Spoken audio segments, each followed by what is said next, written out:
Disclaimer, this channel assumes you talk to your DM and that you follow basic tabletop etiquette. If you want to know more about that, link in the description. Anyways, enjoy the video. My homebrew list. It's a little list.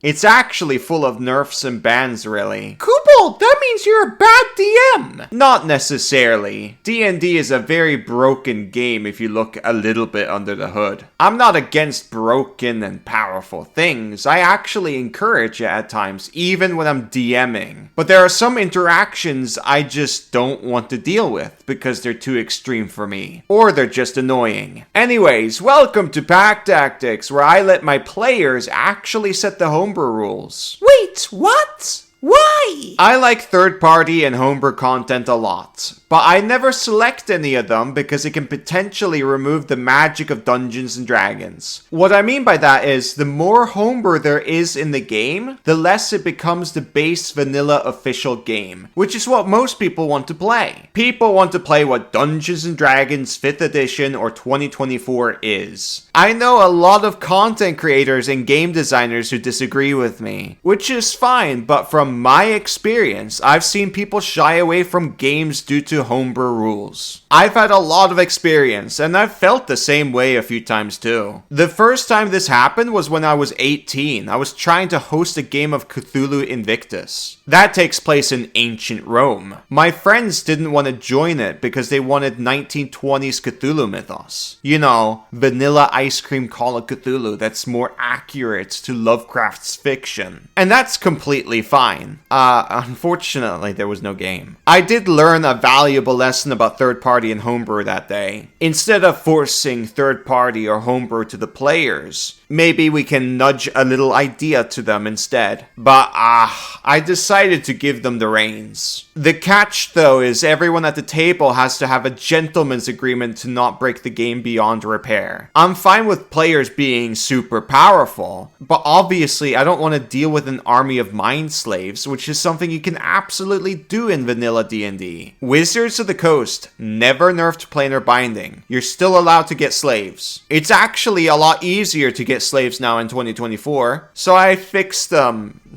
Sort of. We'll get there eventually, trust me, it's not that bad. But yeah, my table relies a lot on having a gentleman's agreement, which is brought up at session 0, and even beyond. Gentleman's agreement is part of basic tabletop etiquette. Now, going through my list, you can say that a lot of these can just go under having a gentleman's agreement, which is true, but this list is good for showing people where my limits are. By the way, did you know, if you subscribe, this number goes up? It's pretty cool. You should press it. If you press the like button, that number goes up too. Even the dislike button goes up. Don't press that one. That one's bad. Press all the buttons and maybe join membership or Patreon. That helps us directly. You get early videos and you can book Kobold. So what are you waiting for? Sign up now. Back to the video. Here's my personal list. Let's start with bans. 1. No level 1 flying races or climb speed races. Flying up and shooting down default kills more than half the creatures in all of the books combined, which means I have less monster options to give the players a challenge. I don't like that. But I'm fine with races or classes getting features as they progress that gets them flight or climb. A perfect example is 2024 Dragonborn. By the time they get that feature, a wizard can pick up the fly spell. Number 2, no dragon marks or marked races. Thankfully, these are setting specific, but I still need to make this a rule just in case because people do ask about them. I don't like how powerful they are to casters. I can be convinced out of this one though if the players demand for it. The power here isn't like flying races, where it removes half my monster catalog, you know? It's just super duper strong, which is bearable, I suppose. Number 3, this one is the most important. No crazy tech or extreme readings. This ban relies the most on having a gentleman's agreement because there's too many interactions to patch up. To explain what tech and extreme readings are, tech are interactions that aren't obvious, and extreme readings are when you look at the rules hyper rules as written. Like for example, as soon as you become a genie warlock, you can pick the Ring of Three Wishes immediately. It says here, the vessel is a tiny object. You decide what it is. And it's like, okay, I picked the Ring of Three Wishes. It's a tiny object. That's funny. It's my favorite raw reading. I love it. But obviously, I want to host a normal game, so I ban it. Now, let me be clear though. I don't want to give the wrong impression here. Not all tech and extreme readings are exploits, but they can get out of hand if we're not careful with them. So to prevent that, we have a gentleman's agreement not to take it too far. I do allow rest casting. That's a tech. It's an interaction that's not obvious. For more information about that, link in the description. It's both rules as written and intended. Now for number 4. This is a new one. No circle casting. Circle casting is the biggest power creep to ever come to the game, where the party can cast spells together to make AoEs bigger, last longer, or have a range of a mile, and so on and so forth. You can even chain concentration together with your party to make that specific spell impossible to break. For more information, check out this video. It's the most broken mechanic I've ever seen, and it really makes marshals completely useless in this game. I personally want marshals to be good in my games, so I banned this. Now sure, I could nerf circle casting to something more reasonable, but then no one's gonna use it. So instead of wasting my time, I just ban it. Now I can be convinced out of this one and allow everything, but then we have to have a gentleman's agreement not to take it too far.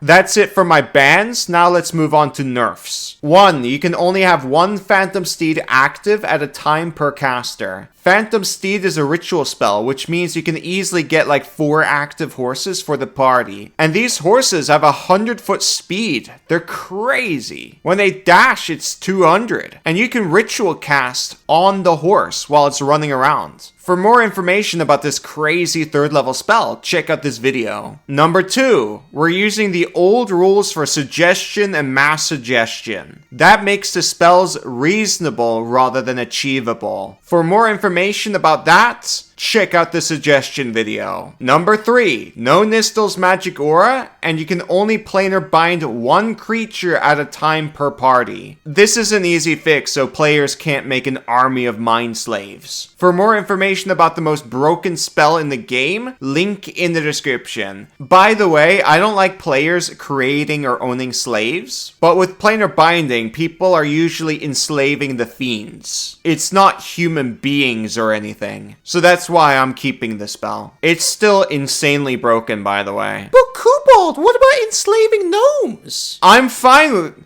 Actually, never mind. No. Number 4, no tiny hut in dungeons, and rope trick takes 10 minutes to cast. These 2 spells provide perfect defense to a point where you can default kill almost anything in the game. With tiny huts, you can easily block doorways and funnels, and then your team can pull aggro from there. Tiny hut also makes dungeons like a billion times easier. I haven't made a video about it, but I have made a video on rope trick, so link in the description for that. Rope trick, funnily enough, is actually a better spell. But yeah, that's my list. I wasn't joking when I said there's not much. It's a little baby list. The good thing with a little list is it leaves the players a lot of room, and they aren't overwhelmed by too many specific rules, and instead get to focus on the official stuff and the homebrew they're actually interested in. I'm just mostly an impartial referee. End of video. If you like this video, please like, comment, and subscribe. By the way, if there's any special homebrews and nerfs and bans you guys have, I would like to hear them, so put them in the comments. Maybe they're good ideas. Anyways, thank you for watching. Bye-bye!